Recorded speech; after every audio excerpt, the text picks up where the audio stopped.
हाँ, सुख की, सुख की अवस्था लगती दुख की है। सुख, सुख, सुख। उसमें कोई कष्ट नहीं रहता, चाहे शारीरिक हो चाहे सांसारिक हो।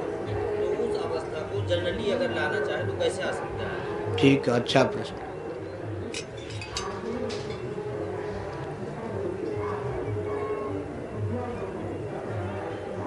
गीता के 5वें अध्याय में बताया गया, बाह्य स्पर्शे स्वशक्तात्मा विन्दत्यात्मनियत सुखम सब ब्रह्म योग युक्तात्मा सुखम अक्षय अश्नुते।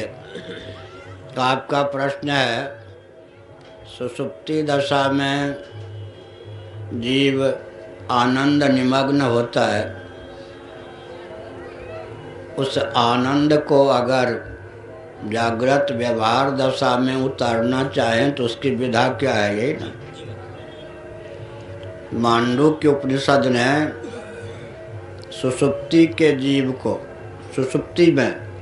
सुषुप्ति में जीव आनंद निमग्न होता है, उस जीव को मांडूक्य उपनिषद ने कहा आनंद भुक। भुक माने भोक्ता, साक्षात आनंद का ही भोक्ता जीव होता है सुषुप्ति में। एक गन्ना को चबाना चाहें और चबा करके उसका रस लेना चाहें, रसास्वाद करना चाहें, ओठ छिलने की संभावना, परिश्रम भी अधिक, दांत अगर कमज़ोर हैं तो टूटने की संभावना।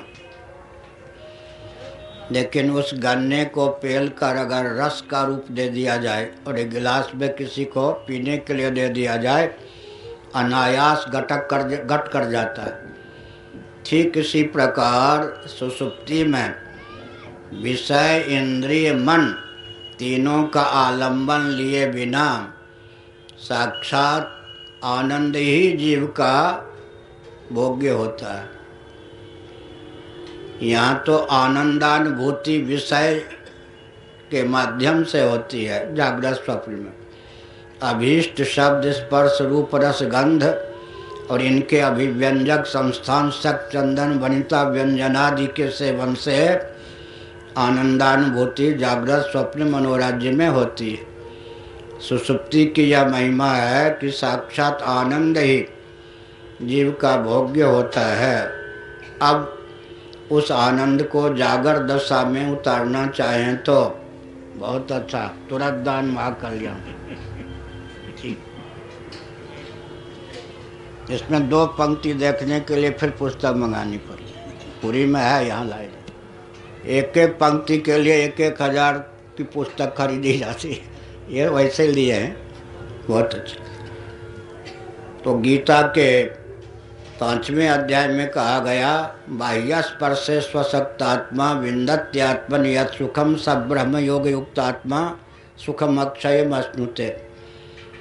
बाह्य विषयों में अनासक्ति हो, असक्त आत्मा माने मन आसक्त ना हो और निद्रा भी ना हो, मन में ही अजस्त सुख की अभिव्यक्ति हो, अर्थात मन शुद्ध और समाहित दशा में सर्वथा एकाग्र हो और जैसे निर्मल निश्चल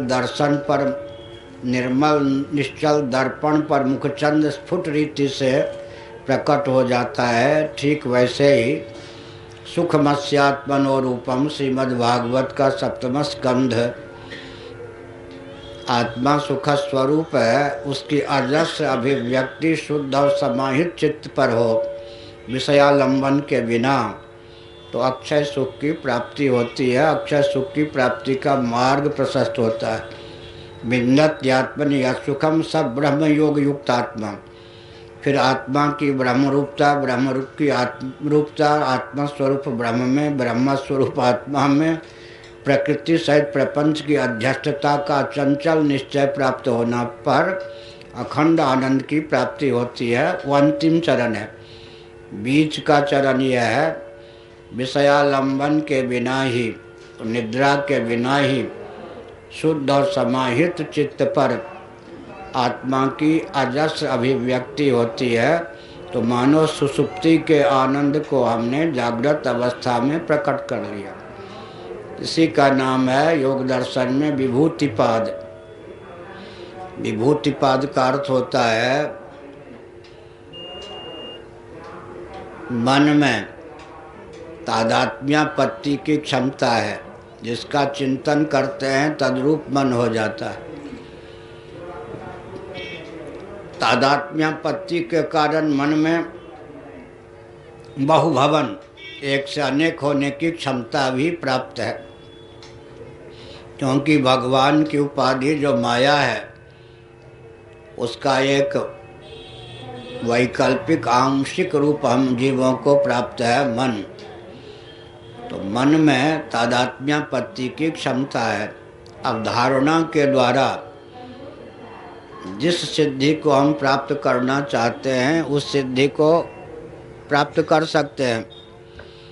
अर्थात पृथ्वी है, जल है, तेज है, वायु है, आकाश है, हाथी है, अश्व है, देवता हैं, सिद्ध हैं। जिस वस्तु या व्यक्ति के जीवन में जो दिव्यता सन्निहित है, वह दिव्यता यदि हमारे चित्त को आकृष्ट करती है तो उस प्रकार की धारणा के द्वारा हम मन में उस दिव्यता का आदान कर सकते हैं। यह विभूतिपाद का सारांश है। इस दृष्टि से विचार करें तो समाधि की सिद्धि को, जो समाधि में सिद्धि सुलभ होती है, सिद्ध योगी जागृत अवस्था में भी उसे उतारने में समर्थ हैं। जैसे 12 वर्ष के किसी व्यक्ति को 12 वर्षों के लिए निर्विकल्प समाधि सुलभ हो जाए तो 12 वर्ष बाद भी उसकी आयु 12 वर्ष की ही रहेगी, क्योंकि निर्विकल्प समाधि की दशा में प्राणस्पंदन और चित्तवृत्ति दोनों का निरोध होता है, तो आयु में वृद्धि नहीं होती। लेकिन भगवान सुखदेव जी भिक्षाटन भी करते, कथा भी कहते, वन में विचरण भी करते, जब निर्विकल्प समाधि नहीं लगाते तो भी व्यवहार दशा में भी उनकी आयु 16 साल की ही बनी रहती है। सनकादि जब निर्विकल्प समाधि नहीं प्राप्त करते, व्यवहार में उनका व्यवहार भी दिव्य है, निवृत्ति परायण बनकर व्यवहार करते हैं, तो भी उनकी आयु सदा 5 वर्ष की ही बनी रहती है। देखत बालक बहुकालीना, इसका अर्थ है कि इन महापुरुषों में वो क्षमता है कि सुषुप्ति समाधि दशा में जो सिद्धि प्राप्त होती है उसको व्यवहृति व्यवहार दशा में उतारना वो जानते हैं। तो आपके प्रश्न का हमने बहुत विस्तार पूर्वक उत्तर दिया। सुषुप्ति में जो आनंद की अनुभूति होती है उसको जागृत में उतारना हो तो बाह्य घटपट स्त्री पुत्र आदि का शब्द स्पर्श रूप रस गंध का आलम्बन लिए बिना मन का विषय भगवान को बना दें। और मन कैसा हो? निर्मल निश्चल दर्पण के सदृश। तो भगवान जो कि आनंद स्वरूप हैं, वो निर्मल निश्चल दर्पण के युक्त दर्पण के तुल्य जो मन है उस पर अभिव्यक्त होंगे। तो सुषुप्ति में जो आनंद सुलभ होता है विक्षेप शून्य, वह आनंद हमको जागृत में भी मिल सकता है। मांगई वारिद देहि जल, रामचंद्र के राज्य स्वप्नावस्था की सिद्धि को सर्वसुलभ करा दिया भगवान राम ने, तब राम राज्य की स्थापना हुई। स्वप्नावस्था में संकल्प मात्र से वस्तु की प्राप्ति होती है ना। और भगवान राम ने जो राम राज्य की स्थापना की, भगवान राम ने जो राज्य की स्थापना की जिसका नाम है राम राज्य, उसकी विशेषता क्या थी? सुषुप्ति की सिद्धि को, समाधि की सिद्धि को, स्वप्न की सिद्धि को व्यावहारिक धरातल पर सर्वसुलभ करा दिया।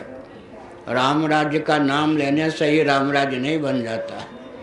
राम राज्य की स्थापना वो कर सकता है जिसके जीवन में वह क्षमता हो कि समाधि, सुषुप्ति, स्वप्न की और मनोराज्य की जो सिद्धियां हैं उनको केवल अपने नहीं, जनसामान्य के जीवन में भी उतार के प्रतिष्ठित कर दे, तब राम राज्य की स्थापना होती। और कोई प्रश्न?